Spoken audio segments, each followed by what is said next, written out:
বৃহস্পতিবার কলকাতার পাম অ্যাভিনিউ এর বাড়িতে শেষ নিঃশ্বাস ত্যাগ করেন রাজ্যের প্রাক্তন মুখ্যমন্ত্রী বুদ্ধদেব ভট্টাচার্য। এদিন বুদ্ধদেব ভট্টাচার্যের স্মরণে দলীয় পতাকা অর্ধনমিত রেখে বাঁকুড়ার কৌতলপুরে শোক মিছিলে হাঁটলেন সিপিআইএম নেতাকর্মীরা।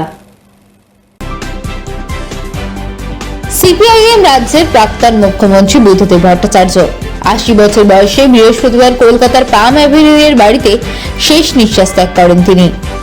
এদিন বিকেলে দলের প্রয়াত নেতা ও প্রাক্তন মুখ্যমন্ত্রী বুদ্ধদেব ভট্টাচার্যের স্মরণে দলীয় পতাকা অর্ধনমিত রেখে বৃহস্পতিবার বাঁকুড়ার কৌতলপুরে শোকযাত্রায় হাঁটলেন সিপিআইএম নেতাকর্মীরা।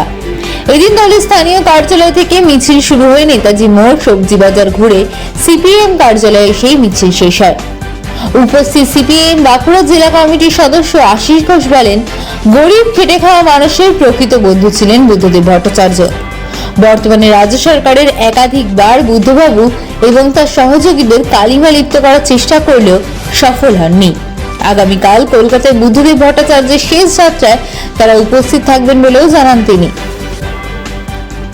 আমাদের পশ্চিমবাংলার ক্ষেত্রে যে নক্ষত্রের পতন হলো, কমরেড বুদ্ধদেব ভট্টাচার্য তাদের মধ্যে অন্যতম।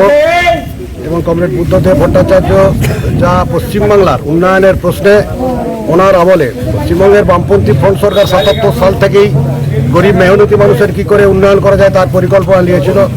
পরবর্তী পর্যায়ে পঞ্চায়েতি ব্যবস্থা, তার উন্নয়ন, এবং সেক্ষেত্রে আমাদের রাজ্যের যা বাজেট তার অর্ধেক অংশ খরচা করা হতো পঞ্চায়েতে, সেক্ষেত্রে উন্নয়ন কি করে গ্রামীণ মানুষের করা যায় তার পরিকল্পনা করেছিলেন।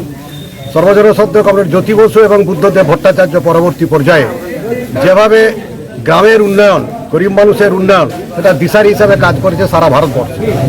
এবং সারা ভারতবর্ষের ক্ষেত্রে তৎকালীন দিনের যে যারা সরকার পরিচালনা করেছে, সে কংগ্রেস হতে পারে, যে জনতা দল হতে পারে, তারা পশ্চিমবাংলার একটা এ ধরনের উন্নয়ন কি করে হয় তার পরিকল্পনা কি করে করে পঞ্চায়েতি ব্যবস্থার মধ্যে। সেই জন্য সেই ব্যবস্থাটাকে গোটা ভারতবর্ষের একটা এক্সপেরিমেন্টাল কাজ করেছিল পশ্চিমবাংলার সরকারকে। এটা হচ্ছে আজকের দিনে দাঁড়িয়ে আমাদের যা স্বপ্ন আমরা দেখেছি। বর্তমানে যে শাসক গোষ্ঠী, বর্তমানে যে সরকার পরিচালনা করছে, অনেক চেষ্টা করেছিল কালিমা লিপ্ত করার জন্য বুদ্ধদেব ভট্টাচার্যকে, তার সরকারের যারা মন্ত্রী, তার সরকারের যারা আমাদের যারা প্রধান উপপ্রধান যারা ছিল, যারা মন্ত্রী ছিল, তাদেরকে অনেক চেষ্টা করেছিলেন, কিন্তু পারেনি। এই 12-13টা বছর ধরে পশ্চিমবাংলার আজকের দিনে যিনি মুখ্যমন্ত্রী, অনেক চেষ্টা করার পরেও সিবিআই দিয়ে তদন্ত হয়েছে, সিআইডি দিয়ে তদন্ত হয়েছে, তা সত্ত্বেও বুদ্ধদেব ভট্টাচার্যকে কোনো মতেই কালিমালিপ্ত করতে পারেনি। এবং তার আমলের যত মন্ত্রী যারা আমাদের যারা কর্মী ছিলেন, যারা নেতা ছিলেন, তাদেরকে কারোকে কালিমালিপ্ত করতে পারেনি। এটাই হচ্ছে আমাদের কাছে গর্ব। এবং আমরা বামপন্থী আন্দোলনের যারা কর্মী, তারা আমাদের গর্ববোধ করি যে এ ধরনের একজন নেতাকে আমরা কিন্তু আজকে হারালাম। আমাদের ক্ষেত্রে আমরা আজকের দিনে আমরা শোক মিছিল করলাম, আমরা মৌন মিছিল করলাম।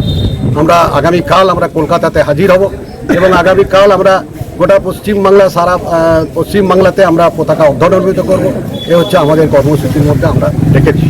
আপনার নাম, আপনি কি পদে আছেন? আমার নাম আশিস ঘোষ, আমি আমাদের পার্টির জেলা কমিটির সদস্য।